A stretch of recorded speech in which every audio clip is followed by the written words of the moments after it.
Grüß euch miteinander, ich werde euch da gerne vorlesen, Psalmen auf Berndeutsch vom Berchtold Haller Verlag, der Psalm 30. Ein Lied zur Einweihung vom Tempel vom David. Ich will dich dankbar rühmen, Herr, weil du mich aus der Tiefe aufgezogen hast. Du hast meinen Finden die Schadenfreude verhauen. Herr, mein Gott, zu dir habe ich brüllet und du hast mich gesund gemacht.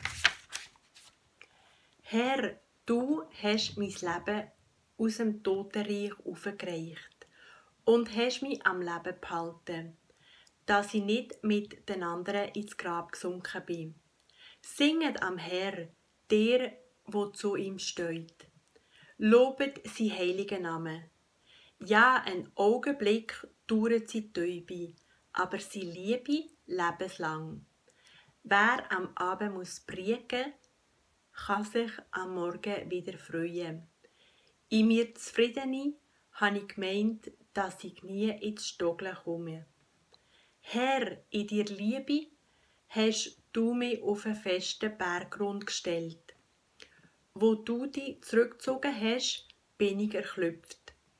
Zu dir, Herr, rufe ich, um Erbarmen rufe ich zu meinem Herr.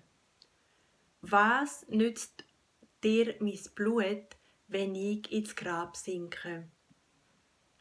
Kann der Staub dich loben, dass er die Treue verkündet? Lass doch, Herr, bist freundlich zu mir.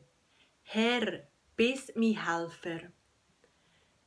Da hast du meine Klage in einen Tanz verwandelt.